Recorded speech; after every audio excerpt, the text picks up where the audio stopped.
Welcome to No Borders with Brian and Carrie. In this week's episode, what we are going to be discussing is the top 10 travel hacks that we have probably our top 10. Our top 10, found. you know, we've been doing this for 2.5 years, so we've we thought we had some, we've done away with them. We have new ones now. We think we've got these 10 dialed in, and they're good ones. They're money savers, they're stress savers. They keep us moving along. Yep, they keep us still traveling. Yes. So the first one is book your stays. So when you're booking your accommodations, make sure that you are, and this once again, goes for long-term travelers. Make sure you're booking for a month long at each location, so 28 days. Now, you can also do a week-long stay, and you will save a lot of money doing this. And This is through Airbnb. This isn't booking gives you a little bit of discount, but the majority of savings you're going to get is going to be through Airbnb. But we have had some places where we have had over 50% savings. Yeah, and it depends on the time of year, but there's always a discount when you book 28 days plus. Depending on the time of year, you can get a lot more off than other times of the year. But we've gotten 50% off just by staying 28 days.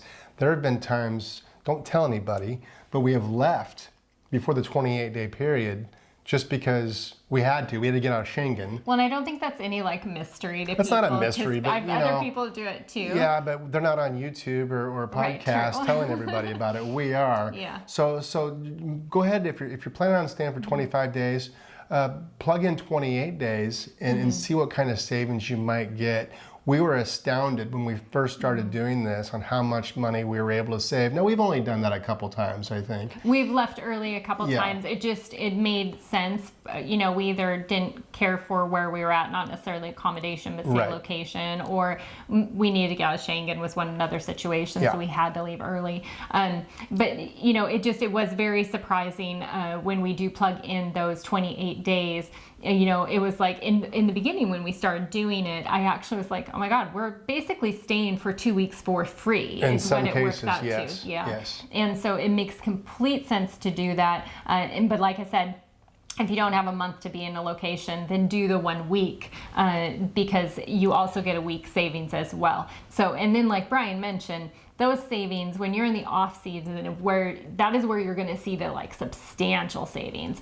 When you're in the touristy season, you still usually get a discount. You'll see that as soon as you go to the reserve now. You're not paying at that point, the reserve now, and then you'll see what your discount's going to be. And then we've also had people say to us, you can always message the host and request a more discount. Now we have tried this. Yeah. We personally have never had it happen. It's never worked for us. No, because they say they're already giving you the discount. So I kind of gave up on that. But that is that is a hack that I would say is for sure money saver. That's something that you've got to do that first and foremost. Now, if you do have the opportunity to stay for a month, our second big savings that we do all the time is we go to the grocery store and we buy food and we cook at home. Right. That's one of the things that we do a lot of. Now, of course, you're going to go out for restaurants.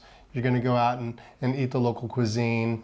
But if you really want to save money, our second hack, not our biggest money savings, but a good one, is buying those groceries and eating at home. Yeah, we like eating in. Yes. We really do. And eating in general is cheaper, but there are some locations where it's not. So you do have to kind of do the figuring. For instance, in one of those locations right now. Yeah, we're actually surprisingly in Greece right now. It is less expensive and this isn't for going out and eating like a 4-course meal, obviously, but this is going out and kind of eating some of your basic food here in Greece. It's cheaper for us to go eat out than it is for us to eat in and buy from the grocery store. So that will be more information on that in our cost of living video. Yes, when coming up. But I think our biggest, what you were just about ready to say was Southeast Asia. It is definitely less expensive to get even a 4-course meal in Southeast Asia than it is to go to the grocery store. Yeah. So that doesn't always work out for us, but in a lot of cases,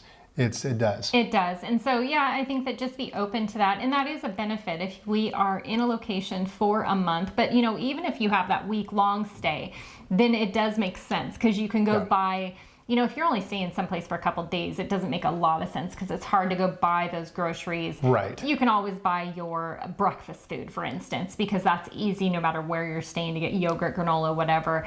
Even if it's a couple days, it saves you money. So that's kind of the key hack here. I guess even one suggestion I would make that we always look for, say we are staying in a hotel, is that we want a mini fridge. We want a refrigerator in there so that we can get our yogurt and stuff, because it does cut those costs. So, or even look for those hotels that have free breakfast. Except for we've kind of learned, so we love the free breakfast. We love the free breakfast. We love it when we're getting there. Yes. But then we don't like it because we eat way we stuff more. Ourselves. We eat so much more than I would normally eat. Well, we want to get our money's worth.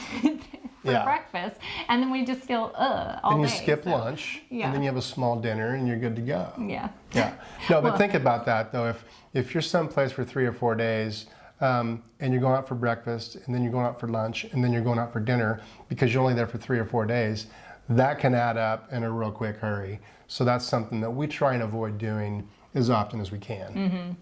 So the next one is, next hack is to be flexible with your dates. Now we have very much learned this. I think right out the gate, we were pretty flexible, but we were still in that mode of, when you first start traveling, it's this feeling of you're on a schedule still. Yes, you kind of very are in much that so. schedule mindset. Yep. And so then you start traveling, and the flexibility part of the travels is what we've learned to love so much, is that we can really, for the most part, kind of be like totally change our plans.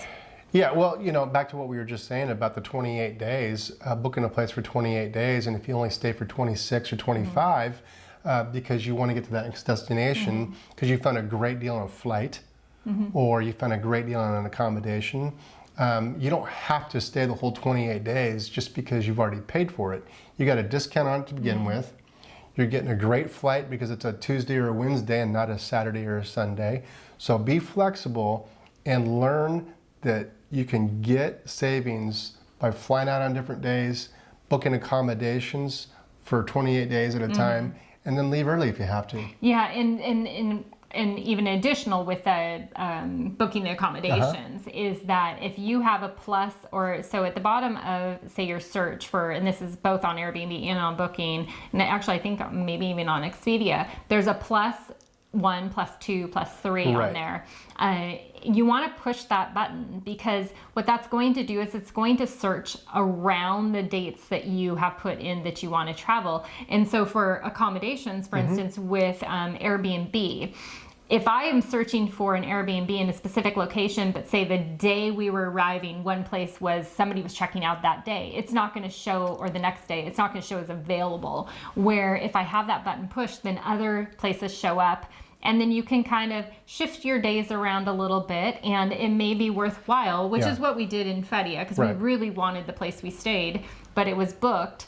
But when I adjusted our dates, it showed up again, or put that plus 2 or whatever. I think we did that in Lagos too. We moved the dates around a little bit so we could get the accommodation. Now we know everybody can't do that, but we do get a lot of, I can't find an Airbnb in Turkey, or I can't find someplace here. Well, because you're probably putting in the exact dates that you're going to be somewhere, and they may not be available. Yeah, so if you have that flexibility, it really 100% will work in your favor to just work with it and be flexible on those dates. And there's been times that we have been home in the States. This last time we were back, we knew we wanted to go to Dublin. Now, we could have left to go a few days prior, but for few different reasons, we chose to just be flexible and hold off and not go. First off, it was saving us money as far as accommodations. Dublin was going to be expensive, so it was kind of weighing out, okay, if we stay home for another, say, 4 or 5 days, that then saves us some money that we would have paid on accommodation somewhere else, right?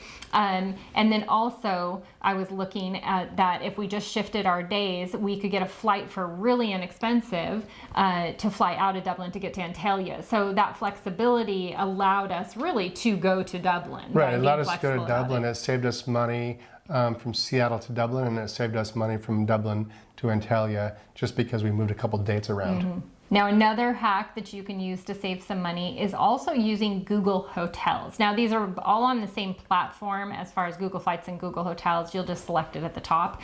But by doing this, what it does is it's going to search all the different platforms for you, just like Google Flights does, and you're going to see all the hotel deals in the place that you're going. So you don't have to go on to hotels.com, booking.com, Expedia.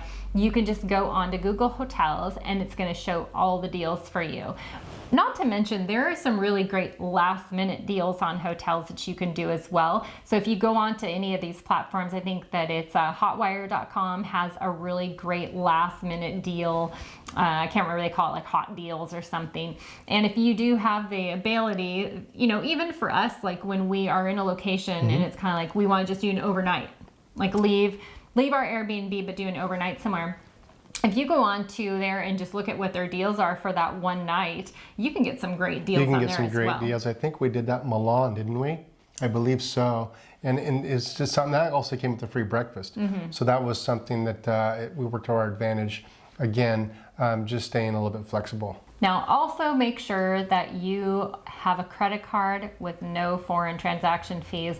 We have talked to multiple people that find themselves in a situation where maybe they just weren't aware of the foreign transaction fees, which makes sense to me. If you have never really traveled outside of your country, and then all of a sudden you are traveling and you start seeing all of these fees, which can be up to 3% on each purchase, which really adds up because we use our credit card on, I use my credit card on almost everything except for vendors, anything like that I don't use a credit card for. But if I'm going to the grocery store, if I'm going into any kind of store, we're at a restaurant, I typically am always using a credit card. So boy, those 3% transaction fees would really add up. Yeah, I'm using my my credit card pretty much all the time now as well. Now, my old credit card didn't have the swipe scanner, so it became complicated. A lot of places wouldn't accept it. So when I was home this last go around, I made sure I got a new credit card that had the scanner device, and every place throughout the world uses those. So you don't have to worry about where you're at. They work everywhere. And now I use it most all the time. Right. You know, I used it some of the time before, but now I use it all the time. Yeah. We have found, so we are very happy with the credit card that we have. If you're interested in getting one, we do have a link down below, and that will take you to a site that will show you all the different ones, and you can really pick and select what you're looking for in a credit card. If you want no transaction fees, or if you want no fees at all, like no yearly annual costs and stuff like that. So make sure and check that out. Right. Now, the other area that you want to make sure that you are avoiding is doing those money exchanges. The money exchanges are just a money grab, we'll call it that. Yeah, it's money grab. It's your money. It's your you money. shouldn't have to pay to have money exchanged. Well, and I get the process, right? So I get that they are doing a service for you, but you know, you are losing a considerable amount of money, especially if you do it the wrong location. So if you're doing a money exchange, say at an airport, which is one of your worst places to do it, you're really handing them so much of your money just to get a different currency in place. So what we've done is ATMs. We use the ATMs, and you know, make sure you have a ATM card with free worldwide ATM transactions. Now we've seen from $3 to $5 to $8. Our ATM card reimburses us at the end of the month for all of those transaction fees. We only pull out enough cash for what we think we might use.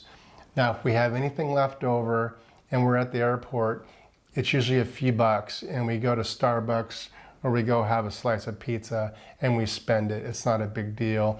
If you have a few $100s left over, then you simply didn't plan very well.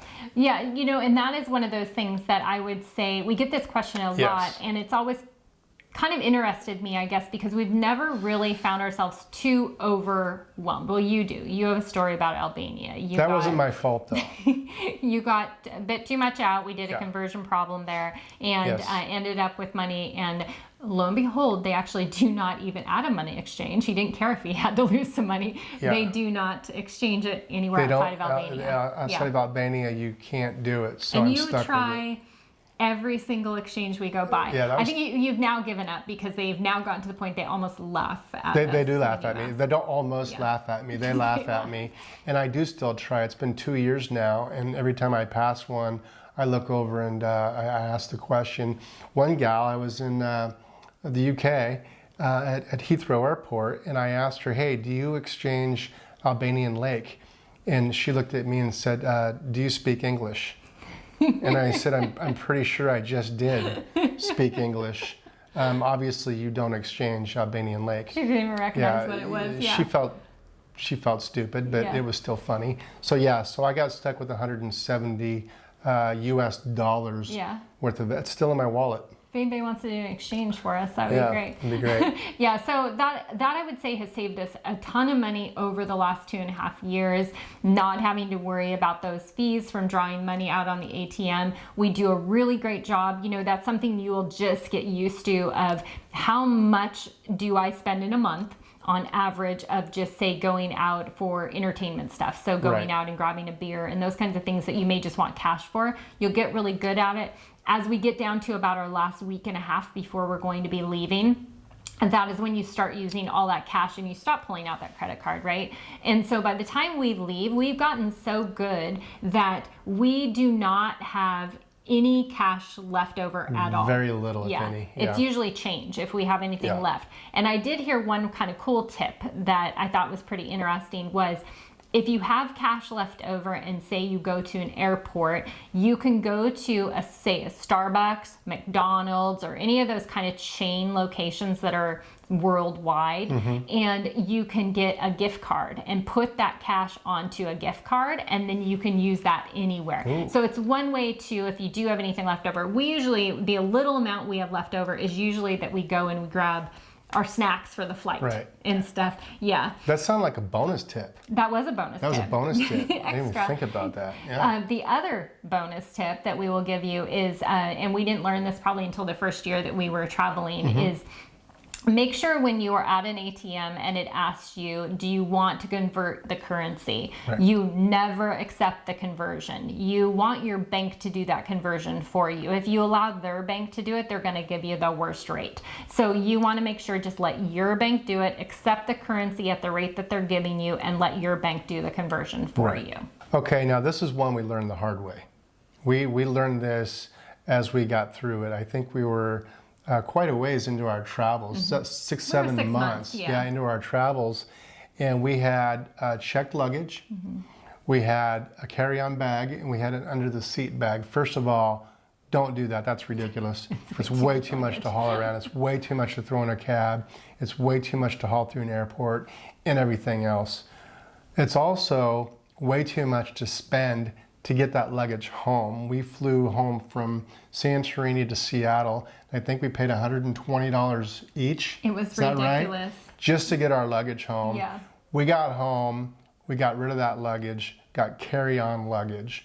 CarryOn Luggage is the way to go. Yeah. You can take a lot of clothes with you, everything you need in a carry-on, and you won't have to spend the money to fly it around the world. Well, what even makes that story even more frustrating at the time was that we had probably 3 months in, if that. We were probably 2 months in. We were sick and tired of our luggage. When you are hauling it onto trains, you're getting onto the flights, and then buses, really at this point everything. You're just getting it, checking it because you had checked luggage, but you're getting it onto everything.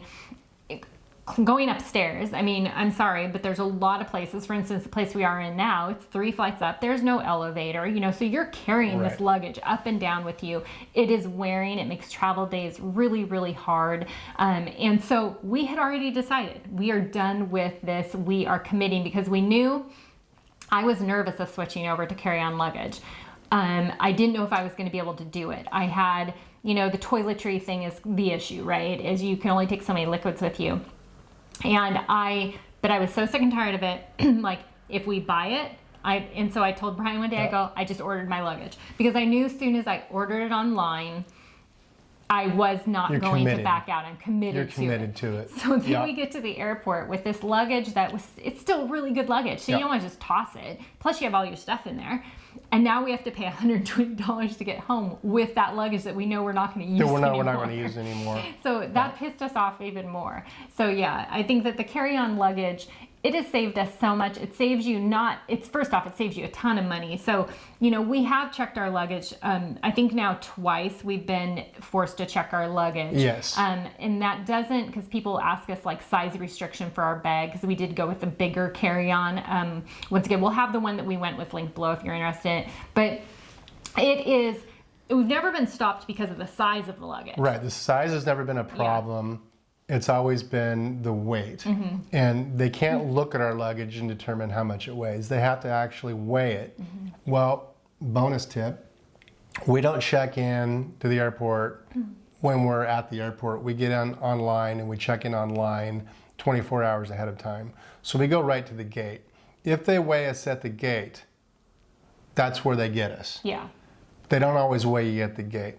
Once they weighed us at the gate, once we couldn't check in online, so we had to go to the ticket counter, they weighed us there. Yeah. So those 2 times, one time we had to pay, one time it was free. The free time, the time it was free, we didn't have to pay for it. They lost our luggage. Usually if you make it to the gate, You're good to then go. they always do that whole, oh, don't worry, it's free. We'll check your bag. Right. They might lose it. They might lose it, which they did. But, yeah. Luckily we got it back. But so if we were to add up right now, how many times that we have not had to check luggage that if we had checked luggage, right? So majority of the airlines, when you're flying, unless you're flying and you have a card or something that includes for instance, I had an Alaska card, and Right. with that included a bag, so you didn't have to worry about it. But majority of the time you're having to add on the cost of that bag, which on average is around $30 to $45 to add on those bags.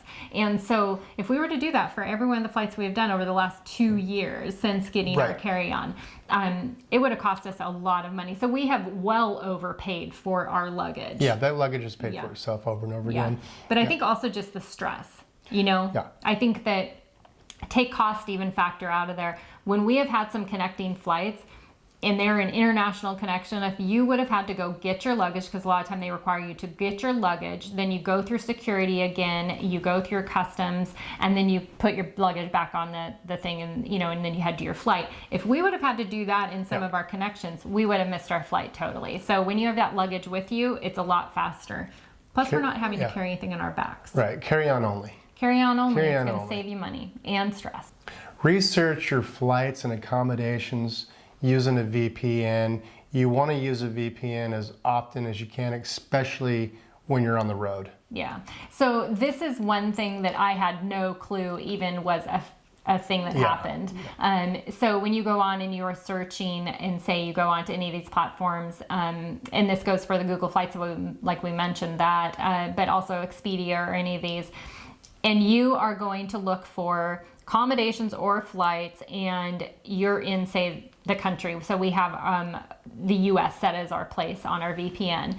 We can see completely different prices than if I change my VPN settings to be anywhere else in the world. So you can play with those settings. You can just kind of keep playing with them. Make sure you're clearing all of the cookies and all of your history, so that the computer is seeing it from a fresh start. And then you change your VPN to a new location, and then you go in and do the search again. And you will be surprised sometimes that you can save a considerable amount of money by just switching to a new location they're searching from. Doesn't really seem fair, but it is a thing, and it has saved us a lot of money. Yeah, it saved us a lot of money. The day of the week has saved us a lot of money. But again, use that VPN because it's invaluable. Yes.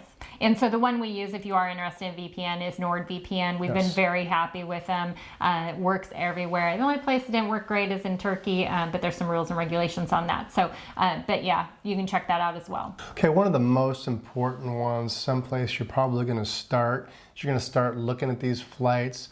Book those flights as early as you can. Yeah. And it's hard to, we have really found it is hard to bite the bullet, and it's not even a cost thing. It's that a lot of time we don't want to commit yet to a location because we do change our minds.